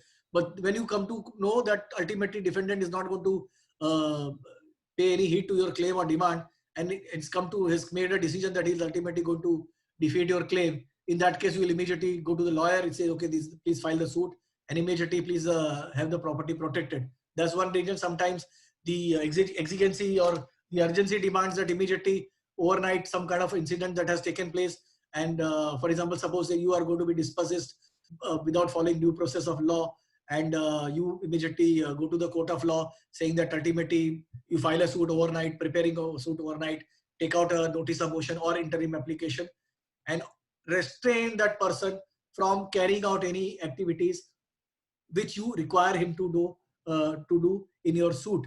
So therefore, as we all know that the provision of injunction, temporary injunction, the concept of injunction is born out from the provision that is contained in the specific relief act, which talks about permanent injunctions and temporary injunction. Section 37 talks about temporary injunctions, which says that they are to continue. Such kind of injunctions are temporary and to continue at the time till further orders of the court or at the time of the decree of the suit. Now, section 94 C and E and order 39, and also in certain cases section 151 of the CPC, that is inherent powers of the court, also comes to play sometimes in order to grant such kind of temporary injunction. But section 159 I'm not dealing right now, but that also can be looked into, provided you are able to make out any case if the other side is misusing the abuse of the doing anything that which amounts to misuse or abuse of the process of law. Now, as far as the usual terms and conditions, which is under section 39 is concerned, the grounds on which this can be made out in the affidavit or the application for interim application for interim injunction or the ad interim relief that we normally call. There is no concept of ad interim relief as such in the CPC. It is only a temporary injunction, but because sometimes to adjudicate even the application also takes time, because you can't give such kind of harsh orders against the defendant without hearing properly. But sometimes exigency demands that pending the giving the opportunity to the other side or hearing the other side in detail. Suppose immediately I need to protect somebody right now till, let's say, 1 week, 2 weeks, 3 weeks, 4 weeks, till such time that person files a reply and able to satisfy why this interim application should not be granted by the court. To that extent, these ad interim reliefs that are brought in the picture. So that is what ad interim relief. So ad interim relief and temporary relief are one and the same. It's only one gets staggered over a period of time depending on the case and circumstances of the matter. So there's a case law on this, Gujarat Bottling Company versus Coca-Cola, 1995, 5 SEC 545. They just talk about the concept. They say if there's a temporary, there's an interlocutory injunction to protect the plaintiff against injury by violation of his right for which he cannot be compensated in terms of money. That is one of the criteria for which you can apply for interim relief. So now I straight away come to the grounds. The grounds is contained in the order 39, rule 1 of CPC. What are the grounds? When the property is in the dispute or is in danger, when the property dispute is being wasted. For example, suppose someone is there's a particular property and that property is not being managed by the by the defendant. In that case also you can, because that protection is required. When any property is in the dispute is damaged, when any property is alienated by any party, when any property dispute is wrongfully sold in execution of decree, when defendant threatens or intends to remove or dispose of his property with a view to defraud his creditor, whether the defendant threatens to dispossess the plaintiff, when defendant otherwise cause injury to the plaintiff in relation to property, when defendant about to commit breach of contract or injury of kind, and where court is of the opinion that interest of justice that is required. So in all probabilities, in all cases, in order to protect the interest of the plaintiff who is bona fide litigating the suit, injunction can be granted. So it is not so simple. Again, the way I've said earlier, in case of attachment and arrest before judgment, the ground and criteria are more or less the same. The standard, and which has been completely consistently followed in many or in plethora of judgments till date, and which has become settled now. What are the grounds that has to be made out? There has to be a prima facie case, number one. Second, there has to be a urgency that has to be established, that if the order is not passed, some kind of heaven is going to fall down, somebody is going to be, my entire suit will become infructuous. Thirdly, balance of convenience. That means between, suppose the court passes the order in favor of the plaintiff, who will be more aggrieved, whether the defendant will be more aggrieved or the plaintiff will be more aggrieved. But the fact remains, the court is not there to see the comfort of the defendants in such kind of matter. But if the defendant is acting in a mala fide manner, then in that case, the balance of convenience will lie in favor of the plaintiff. Second, fourthly, the prima facie, there has to be the person who has come to the court, because ultimately, whether it be a 39, order 38, 39, 40 or 40, all these interlocutory applications are ultimately in the nature of equitable relief, which has been codified in the CPC. Therefore, the principle of equitable principle also will have to be applied. For example, the one who comes to the court has to come with clean hands. The one who comes to court must not suppress the facts or try to mislead the judge. All these grounds can be, all these elements will have to be put in the form of affidavit to establish. It shouldn't happen the defendant is able to make out a case that, look here, in para so and so he said something, but the accused version is something else. So all these things are important. So therefore, on the face of it, and believing the contents of the affidavit which has been used in support of the interim application or the notice of motion to be true, on the face of it. But it just can't be words. Again, this has to be supported by documents, some kind of incidents, and sometimes affidavit. Suppose somebody wants to sell the property, so you have to get some kind of affidavit of the broker. He will also attach, okay, this particular person was there to sell the property and he has approached me. I can have an affidavit of broker also. So all those things. So necessary material have to be provided, and on the basis of that, court will grant such kind of relief. So what are the injunction which can be granted? Depends on the provisions, that relief that has been sought, and the relief that has been sought, the court will pass such kind of order. Now, the general rule as a matter of natural justice that such kind of order cannot be passed unless other side is heard. But in certain circumstances, if there's a provision by giving notice to the other side might defeat the purpose of applying for the interim relief, in that case, in certain urgency, the court, there's a procedure in under the order 39 itself, which says that in such a circumstances, without giving notice to the other side, if you are able to satisfy the court that by giving notice to the other side will be alarmed, and the purpose for which I have come to the court for an order for interim protection, that will be completely nullified. Therefore, you grant protection to be pass the order. That order, as per the procedure, that order has to be served upon the other side. And in that case, when the order is served upon the other side, certain time frame is given. The other side will come and file a reply. And in that case, either way, where that's called ex parte application. That means without giving notice to the other side, you make an application. Second, but provided you are able to make out a case that normally in case of suit for trademark infringement and all that, the design infringement or some kind of this kind of matters, generally invariably ex parte applications are obtained. And and so as far as the principles laid down, the court has been very consistent. That's I just cited. There are plenty of case laws. I need not discuss all that because I've got a plenty of case laws I don't want to discuss.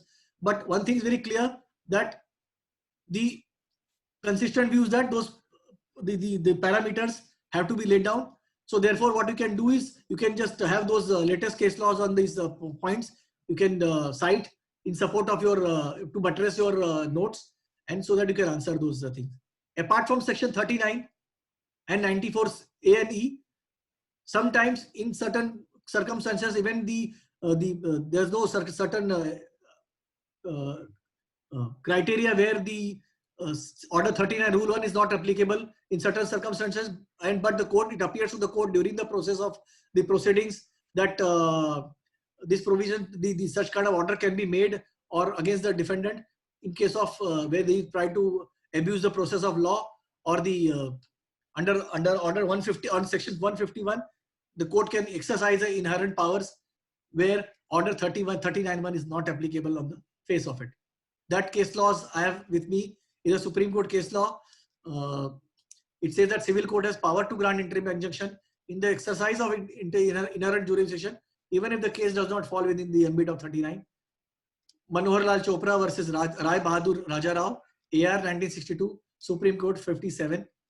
So it says ultimately the 39(1) is not the sole repository of the power of injunction, but section 159 or section 151 also confers such powers and can be granted. That is again mentioned in the AR 2008 all SCR 1186 Tanushri Basu versus Ishanya Babagal. So in sum and substance, the protection of the plaintiff's interest during the pendency of the suit, such kind of injunction can be granted. And basically all these things are discretionary relief. There are duty cast upon the the courts that while exercise, because these are harsh orders, because what you're trying to do is by passing this kind of order under 38, 39 or appointment of court receiver, you're trying to curtail the rights of the defendant in exercising the property or anything that he has to do in an ordinary case. Therefore, such kind of order has to be passed in a very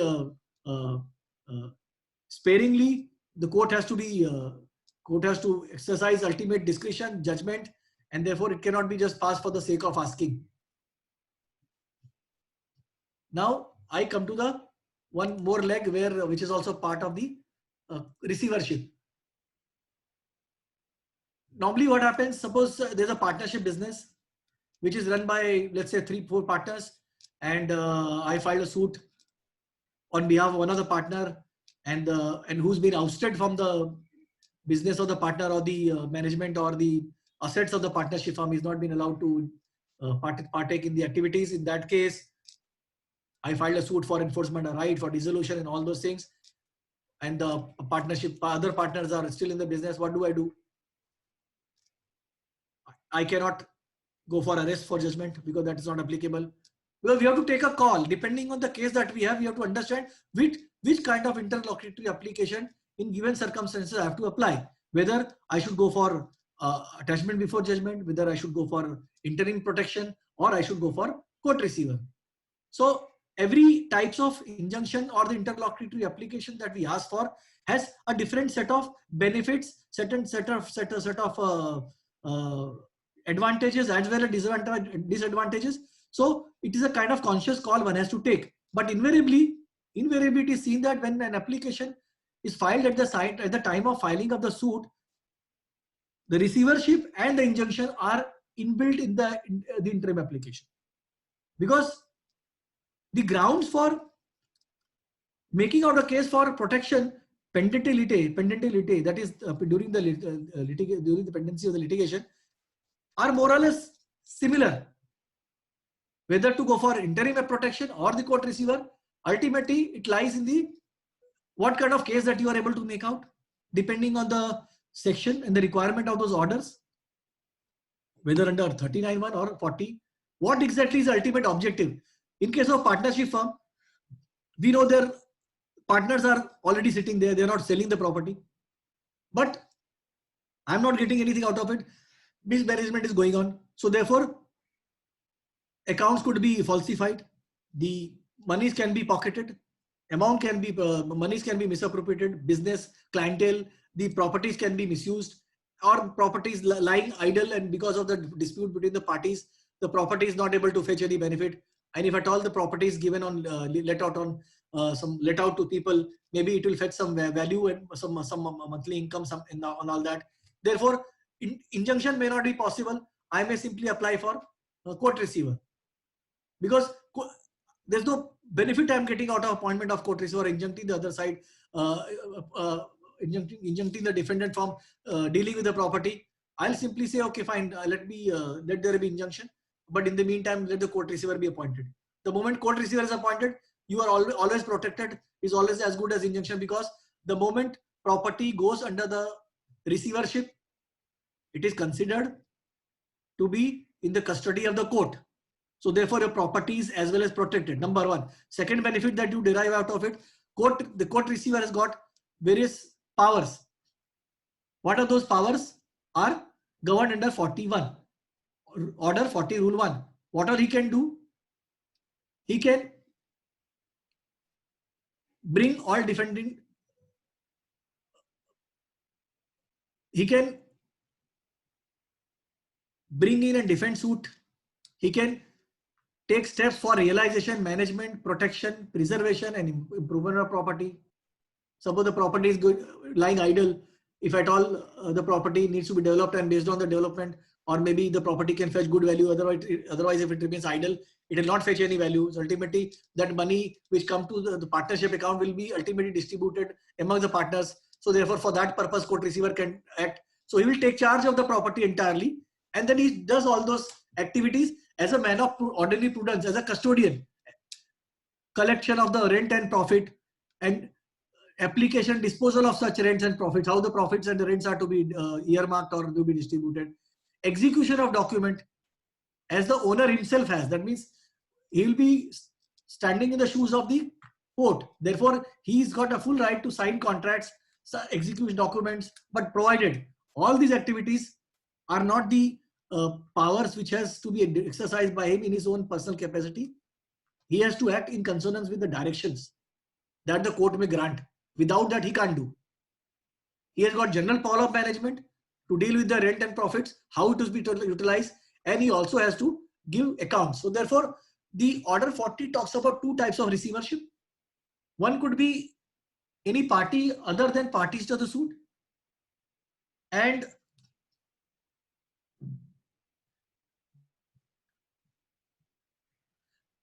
other could be the court receiver itself, because we have a department of the court receiver in the in the opposite high court premises, where the parties can, the court appoints the court receiver if there are no parties who are available to take up the receivership. In that case, or often sometimes the person is already in the possession of property, are appointed as a court receiver, and he will be working under the guidance of the court receiver, and he is supposed to, either whether the court receiver himself is the receiver, or whether the private person has been appointed receivership. In either case, they have to account for it, they have to disclose the books, they have to submit report time to time, and whether anything that is required to be done, that has to be done in consonance with the, that is called court receiver applications, which are filed in the court for directions, which comes with DC in the board on written basis, and the provision which is contained in the Bombay High Court, those procedure has to be prescribed, are given under Rule 589 to 599. So these are the powers. And as regard the fees of the court receiver for managing all those activities, that also given in the High Court rules. What are these? What are the charges? And those charges are to be forming part of the subject matter of the suit, and whenever it has to be recovered from the suit account. But the the concept about receivership is that there has to be prima facie case that has to be made out. The strong case has to be made out. Bona fide case has to be made out, because what exactly you're trying to do is, by making application, deprive the person who's already in possession of his entitlement or to use the property. So that comes to interlocutory application that is completed. Now we come to, I don't know, just hold on. What's time?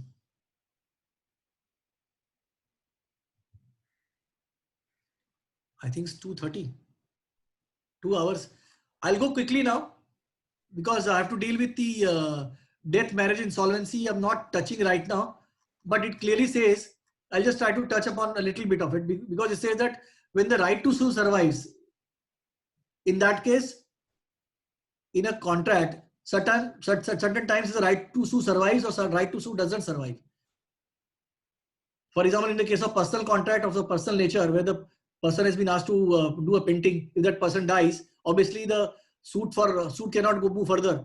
Otherwise, in a particular case where the money has to be paid or certain performance has to be done, and the defendant dies, somebody else is there, steps into the shoes, and or if the plaintiff dies and somebody else steps in the shoes, and either case the right to sue survives. In that case, the legal heirs are to be brought on record, and if the right to sue, acha, now there is a time frame which is given under Article 120 of Limitation Act that such kind of legal heirs are to be brought on record within 120 within 90 days from the date of or from the communication of the person who's the demise of the defendant or the plaintiff, as the case may be. Otherwise, suit abates, but provided because of some kind of problems, genuine bona fide reasons, the the application cannot be made within 90 days period.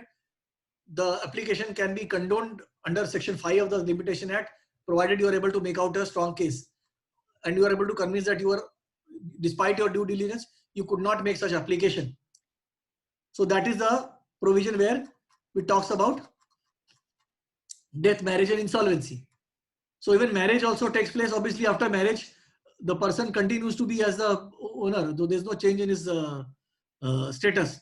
Now, Order 23 and Section 89 talks about amendment and withdrawal and compromise. Now, during the pendency of the suit, there's no requirement of interim interlocutory application. But suppose during the certain development takes place, that means suppose the plaintiff's case is completely satisfied. Number one, plaintiff ultimately gets bored. He said, okay, I'm not interested in filing suit because of XYZ reason. He can either abandon his case, he can either withdraw his case, or in case he wants to, he has come out with certain agreement with the other side, and he can enter into some kind of consent terms, that is called compromise suit. It is also called compromise decree. And one thing is very important, under Order 23, the compromise can take place not only in respect of the subject matter of the suit, but also in respect of all other matters which can be brought within the purview of the compromise decree, and that can be made part of the consent terms. I think it's a graph. I didn't need to talk much actually because there are a lot of things to be talked. My appeal revision and these things also there. So Section 89, now when it comes to the compromise, because compromise, there's a good point about that. Sorry. Sorry, if you want more time, maybe we can have one more session someday in 1 or 2 days. I think I'll require 1.5 more. That's it. Because otherwise, this chapter, and I'll be dealing with appeal revision and reference and that appeal to Supreme Court. That will take care of it. I'm saying that time is also running. If I go fast, it will be of no use to the participant. Correct. Also might be saturated. Yeah, they are also sending messages here saying that when you quote the judgments, it's so fast that they are unable to really write it. And somebody has been to that answer could be because these are all the webinars are going to be uploaded or made available maybe that time, but I'll also try because the idea is that I have to cover a lot of content. Yeah. So somebody is already typing those also. Oh my God. I understand. I fully understand that. So do you want to continue or do you want to? I think it makes no sense continuing further because hearing someone for 2 hours, mind totally goes blank. The person hearing it. Yeah. So we can maybe ask maybe your other people who are listening to this. Can you put some chat? Would you want one more session? Maybe Monday, Tuesday. I don't mind because I just need to. Then I can convene it. I need to do compromise. Yes. So now everybody is saying yes. So I think we can end it today, and from whatever you have ended today, we can have it again on Monday or something. Because completing the topic for the sake of completing, give any to anybody. Correct. That's why, sorry to interrupt, but No, it's good you inter. I was also a bit, because when I looked at my the time is actually now exceeding 2 hours. I was become a bit kind of the very unstable also, thinking that how do I continue, on what basis I continue. It will not even register in the minds of the people. okay. So what is your preference, Monday or Tuesday? Any time, Monday, Tuesday, I'm okay, because I have to just complete it somehow. Monday is fine. Monday, and as far as those participants or those people who are saying that the judgments they could not figure out, what I will do, I will make some kind of summary of those judgments, which are landmark judgments covering those aspects, and I will share with you, and maybe depending on how you want to share with them in the that articles group. No, if it is a PDF file, then we can put it on the chat and they can Maybe download on the next time I'll do that. Actually, I'll just put those items. It will be beneficial. that. And I really thank all of you for being hearing patiently for so long. Of course, bearing with me. So, I I know mean, you whether were I've very gone. good because this topic is so vast. This and company law, these topics are so vast I that know that. I know not that. more time. Sometimes you feel like you're not doing justice because so many things you are, I mean, not covering it the way you want to. Actually, that's why I have to just touch and go. Correct, correct. But now, so we will have one more session with Mr. Verma on Monday at 4:30 same time, when he will complete the rest of the portion, and then thereafter we'll have a session on the Commercial Courts Act and Constitution and letters patent, as well as the specific relief act by Mr. Vyom Shah on the 24th. So please keep it in mind, everyone, and log in again in large numbers. And yes, I can also mention that you can pass it on to your colleagues and friends, because these sessions are like for junior lawyers also, or those who are still doing law. So we have a capacity of about 500 people. So even if you pass it on, it's fine. Pass it on to your colleagues. Don't pass it on to somebody who's not doing law, because they'll get bored, I think. But those who really want to join, there is no harm. I will also be telling Mr. Jani to do that in this thing, so that more people can take benefit of these lectures. Okay. So see you on Thank you Monday. all. Thank you all, sir. Good evening. We'll again meet on that. I'll be covering the compromise, abandonment, and withdrawal of the suit. I'll be appeal. I'll start with appeal because that people will need to understand with a fresh mind. Because then I'll get on to something else, because that's more important for everyone actually. So that I can talk properly, at least I'll cover that topic in a nice manner, because ultimately it's also important from the examination point of view. And then whatever guidelines will be there, I'll be giving whatever tips the way I had followed. I'm going to talk about that also. So that is very important. You all should log in. Don't leave. Yeah, I'm going to talk that Your actually, exams. because everybody has a secret of success. It may be different, but Yes. if it works, it works. Okay. Yeah. So that's why these lectures are good for you. It's for your benefit. The more you stay, the more it is beneficial, because you will get a lot of tips from those who have passed. We are having all solicitors coming in and giving lectures and specializing in their fields.